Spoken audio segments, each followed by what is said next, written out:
Assalamualaikum warahmatullahi wabarakatuh. Perkenalkan, nama saya Doni Indra Pramana, NIM 2020-53153. Nah, di sini saya akan mempresentasikan materi ganjil pertemuan ke-9 desain penelitian. Ini lanjutan dari video yang sebelumnya.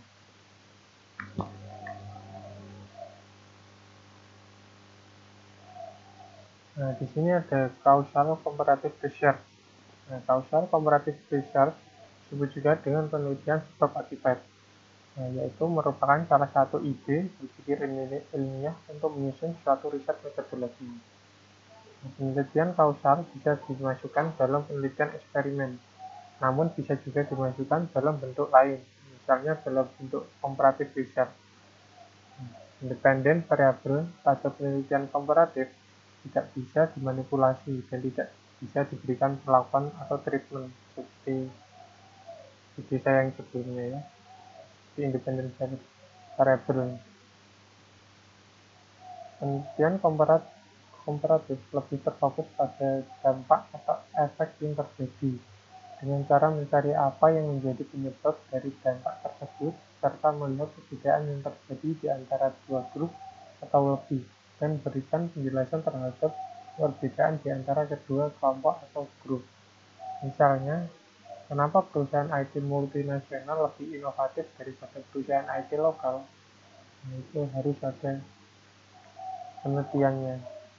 Nah, untuk memanipulasi data bisa digunakan sebagai macam cara penghitungan atau uji statistik. Nah, bila interest ingin melihat apakah pada grafik yang didapatkan terdapat perbedaan atau tidak, biasanya dilakukan uji powerful dengan menggunakan uji statistik seperti uji T, uji Y, maupun uji covariance. Nah, bila penelitian yang dilakukan lebih ke arah penelitian deskriptif, maka hasil yang didapatkan berupa grafik. Sudah cukup untuk memberikan gambaran penelitian. Namun, apabila kita ingin mengetahui secara lebih jauh apakah grafik tersebut signifikan atau tidak, maka harus diuji dengan menggunakan statistik. Nah, contohnya, untuk melihat hubungan antara faktor produksi atau independent variable dengan tingkat produksi yang dihasilkan atau dependent variable. Dari hasil data yang dikumpulkan dapat terlihat adanya penambahan di setiap satu satuan independent variable. Berapa pertambahan dependent variabelnya? Berdasarkan grafik yang didapatkan, cari rata-rata dan lihat hasilnya. Nah, bila berbeda namun tidak signifikan, mungkin perbedaan itu hanya bersifat kebetulan. Dalam menganalisa penelitian, kita tidak harus selalu menggunakan analisis statistik, namun juga bisa menggunakan analisa lainnya, seperti analisa statistik deskriptif maupun analisa kualitatif, dengan menggunakan data-data berupa tabel, grafik, dan model-model. Nah, analisa statistik dan analisa secara kualitatif keduanya saling melengkapi, di mana ada kaidah-kaidah ilmiah yang harus dipenuhi, baik metode, teknik, maupun tools atau alat ya. Misalnya, kita tidak bisa mengatakan bahwa perusahaan IT internasional lebih inovatif daripada perusahaan IT nasional tanpa didukung oleh adanya hasil penelitian. Nah, untuk menggunakan sesuatu yang bernilai ilmiah harus didukung dengan data-data dan juga teori-teori yang mendukung pula. Oke, selanjutnya. Ini penelitian yang didukung dengan pendekatan kualitatif biasanya memiliki sampel yang terbatas, sedangkan untuk penelitian kualitatif sampelnya cukup besar. Nah, kombinasi dari kedua penelitian tersebut bersifat saling menguatkan. Penelitian yang bersifat kualitatif, kualitas datanya harus reliable, valid, dan desainnya harus benar. Kualitatif bukan berarti berkualitas. Misalnya, kita ingin melihat bagaimana tingkat penjualan IT multinasional dalam 3 tahun terakhir. Nah, bila rata-rata menunjukkan hasil yang tidak signifikan, maka perlu diuji lanjut dengan menggunakan statistik, di mana uji Z lebih powerful daripada uji T. Nah, uji statistik ini dilakukan untuk mencari penyebab perbedaan berdasarkan independen dan dependen variabelnya.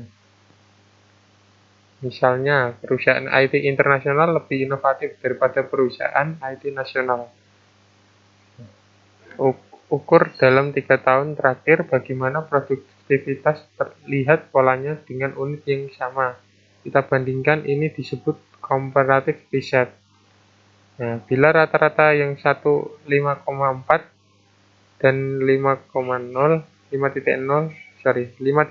dan 5.0 dengan sampel masing-masing 10. Nah, belum tentu yang 5.4 signifikan daripada 5.0. Mesti diuji terlebih dahulu menggunakan uji secara statistik. Nah, pada eksperimental design, kita bisa memanipulasi independen variabelnya. Nah, bila pada tabelnya terlihat hasil yang berbeda secara signifikan, maka perlu diuji dengan statistik agar mendapatkan hasil yang benar, valid, maksimal. Apa penyebab dari meningkatnya produktivitas dari perusahaan ini? Dan apa penyebab dari meningkatnya produktivitas dari perusahaan ini? Kesimpulan yang diambil adalah bahwa kegagalan IT mungkin terjadi karena tidak adanya peran atau komitmen dari pihak top manajemen. Hal ini merupakan kontribusi dari suatu riset karena sudah merupakan suatu fenomena. Contoh lain, dalam suatu penelitian ada yang mengatakan bahwa 85% proyek IT gagal. Porsi terbesar penyebab kegagalan produk IT ini adalah karena adanya kesalahan pada rekrutmennya. Nah, kita tidak bisa mengontrol produk orang lain karena bersifat komparatif. Tidak ada unsur objektivitas yang mengatakan bahwa produk yang kita buat lebih baik daripada produk pesaing tanpa didukung oleh adanya data-data hasil penelitian. Adanya robustness atau ketahanan dalam suatu penelitian tidak menjadi masalah, asalkan diungkapkan desain yang digunakan. Nah, data yang tidak valid diungkapkan kembali. Mendesain suatu riset berupa peluang di mana sistem informasi bisa diusulkan. Nah, misalnya SI untuk ketahanan pangan. Nah, setiap lahan diukur produktivitasnya. Nah, setiap ada perubahan, fungsi lahan bisa diolah, sehingga data tahun lalu dengan data sekarang bisa di-overlap atau bisa tumbang tindih. Berapa perubahan yang terjadi? Nah, misalnya, beberapa lahan persawahan yang berubah jadi lahan permukiman, hingga dibuat kebijakan yang tepat. Sasaran misalnya, tidak ada lagi izin untuk mendirikan bangunan karena mengancam ketahanan pangan nasional. Oke, selanjutnya ada yang nomor 4, yaitu correlational research. Bentuk penelitian lain yang sering disebut penelitian kuantitatif ialah penelitian korelasional atau ex post facto. Nah, penelitian ini dilakukan untuk melihat hubungan di antara dua variabel. Korelasi tidak menjamin adanya causality atau hubungan sebab akibat, tetapi causality menjamin adanya korelasi. Misalnya, tingkat pertumbuhan bayi di Jakarta dengan tingginya curah hujan di Bogor. Hipotesisnya, semakin tinggi curah hujan, semakin tinggi pula tingkat kelahiran bayi. Lihat korelasinya bermakna atau tidak.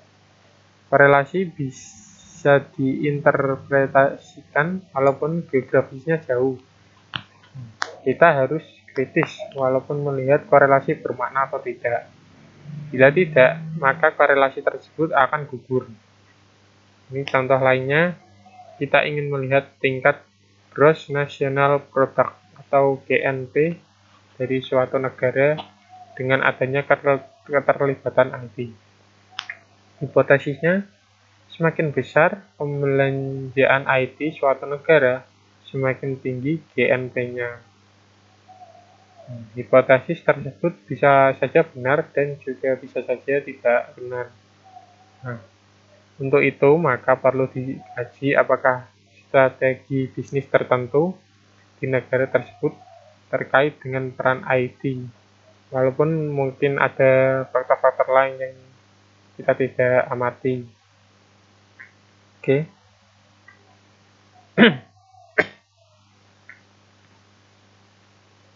Nah, ini korelasi menghitung derajat keterhitungan antara dua atau lebih variabel. Bila kita melakukan korelasi, maka kita melakukan forecasting atau peramalan. Misalnya, ada hubungan antara IT investment dengan meningkatnya kinerja suatu perusahaan.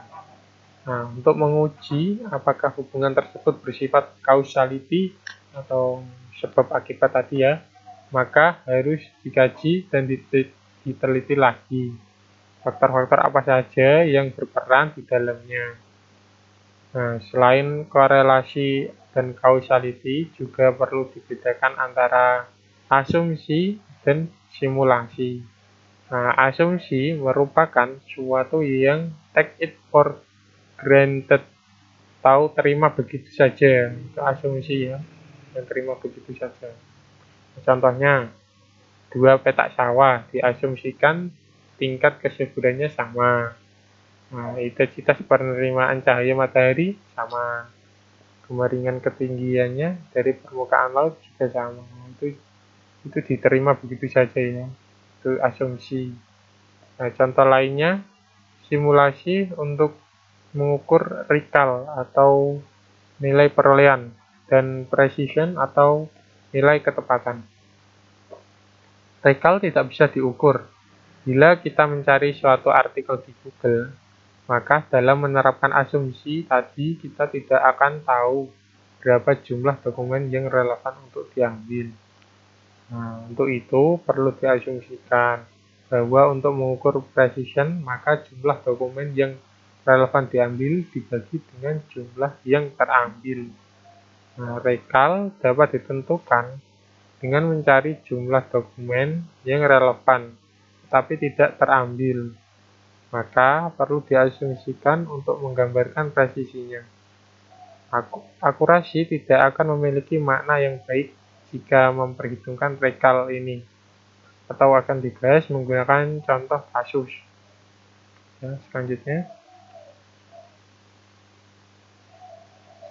ini asumsi dan angka besaran asumsi dapat digunakan atau diterima dengan berbagai pertimbangan. Angka asumsi dapat digunakan setelah mencari categorical interval yang telah dibuat orang lain. Maka cari referensi selengkap-lengkapnya. Bangun argumen, cari referensi interval yang telah dibuat oleh orang lain tersebut. Misalnya ada satu kasus yang mengukur kontaminasi udara dengan suatu alat ukur. Nah, yang diukur diesel, genset, dan diesel. Datanya tidak representatif karena data kontaminasi udara yang diukur tidak bisa mengesampingkan asap knalpot motor atau mobil. Tidak bisa diasumsikan bahwa faktor-faktor lingkungan dianggap tetap. Nah, kesalahan karena dampak pembuatan sehingga perbedaannya makin besar. Kemungkinan adanya kontribusi error dari pergulatan merupakan masalah teknis perhitungan. Asumsi berupa suatu yang tidak kita teliti. Misalnya, normal distribution. Bila menguji IQ harus diuji dulu normalitinya. Ada ketidaknormalan dalam sampel atau populasi. Misal ada 10 orang autis akan merusak normality. Tidak pernah diuji normality namun hanya diasumsikan sampel yang representatif, maka dia menyebar normal. Fungsi normal diuji dulu tetapi tidak dilakukan bahwa IQ rate 100/120 bila dicacah atau sensus menyebar normal. Dalam korelasi, tidak ada yang kontrol satu sama lain sama saja perannya. Penelitian yang menggunakan teknik korelasional adalah penelitian yang menyelidiki hubungan di antara beberapa variabel penelitian. Analisa data yang digunakan adalah analisa statistik dengan menggunakan uji urgensi dan korelasi. Sekian dari presentasi saya untuk materi ke-9. Jika ada salah kata dan salah pengucapan, saya mohon maaf yang sebesar-besarnya. Wabillahi taufiq wal hidayah. Wassalamualaikum warahmatullahi wabarakatuh.